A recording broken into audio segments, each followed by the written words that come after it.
how much of our existence is guided by rationality and how much is influenced by stupidity.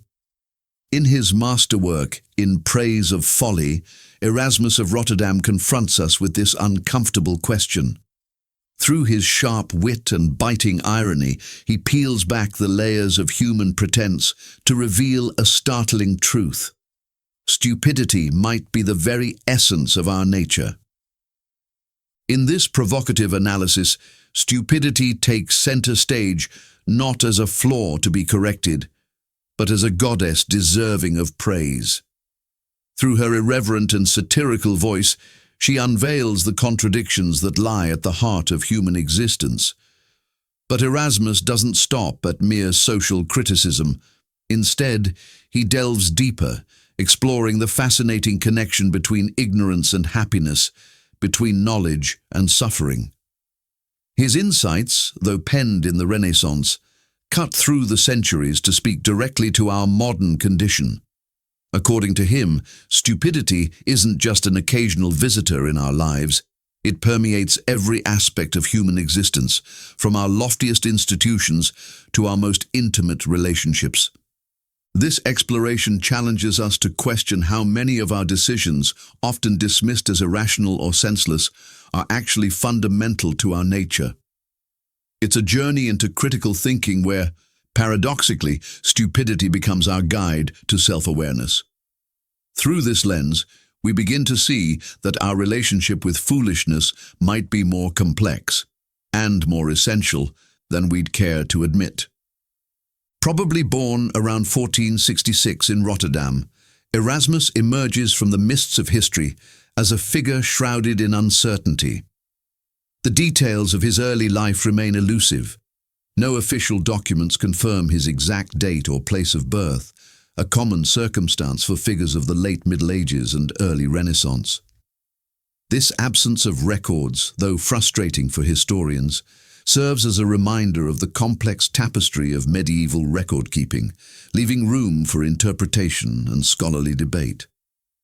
Yet despite this biographical ambiguity, Erasmus would become one of the most influential symbols of his era's cultural ferment. He lived during a period of profound transformation, the height of the Renaissance, when Europe was experiencing an unprecedented intellectual awakening. This was a time when humanism emerged as the driving force of cultural and intellectual life, celebrating human dignity and placing unprecedented importance on knowledge. The period marked a decisive return to classical learning, with scholars eagerly rediscovering and reinterpreting ancient Greek and Latin texts. Art, science, and philosophy pushed beyond their traditional boundaries, redefining the very nature of knowledge itself. In this dynamic intellectual landscape, Erasmus distinguished himself as one of the period's most brilliant minds. He wasn't merely an observer of these momentous changes, he actively shaped them. As a multifaceted intellectual, he possessed a unique ability to grasp the essence of the transformations taking place around him. His vision united culture and spirituality in novel ways, challenging traditional interpretations while remaining deeply committed to scholarly rigor. A passionate advocate for education and social reform, Erasmus held firm to the conviction that knowledge was the most powerful instrument for societal improvement. His approach wasn't that of an ivory tower intellectual. He engaged directly with the pressing issues of his time, contributing through his writings to shape the thought of his era.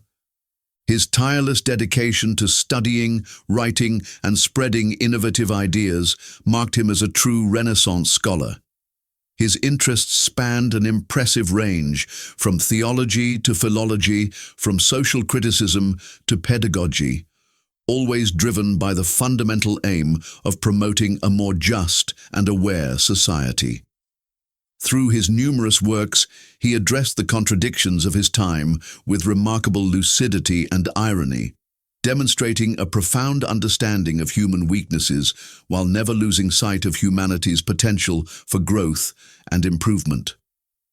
Among Erasmus's vast body of work, several texts stand out as pillars of Renaissance thought, each demonstrating his unique ability to unite classical tradition with critical examination of modernity. Beyond his famous In Praise of Folly, his Adagia emerged as a monumental collection of classical proverbs and mottos, serving not merely as a compilation, but as a bridge between ancient wisdom and contemporary understanding. The Handbook of the Christian Soldier, another crucial work, transcended simple religious instruction to become a manual for authentic spiritual life, encouraging readers to develop a personal and meaningful relationship with faith. Erasmus positioned himself as a bridge between conflicting worlds of thought. While deeply inspired by the great thinkers of classical antiquity, he fearlessly confronted the pressing challenges of his time. His approach to the corruption within the Church exemplifies this balanced perspective.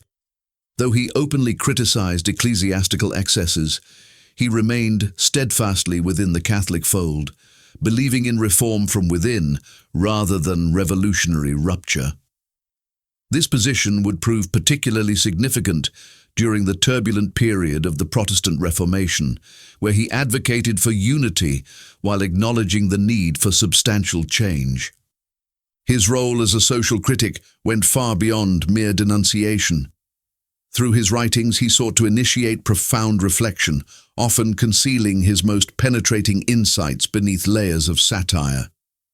His criticism targeted not just institutions, but the very nature of human society itself. He understood that effective reform required more than pointing out flaws.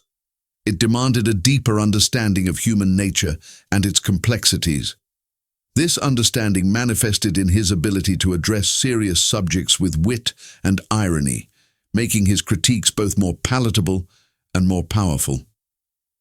Rather than simply highlighting problems, Erasmus consistently proposed solutions rooted in education and critical thinking. He believed in the transformative power of knowledge, not as mere accumulation of facts, but as a tool for developing wisdom and judgment.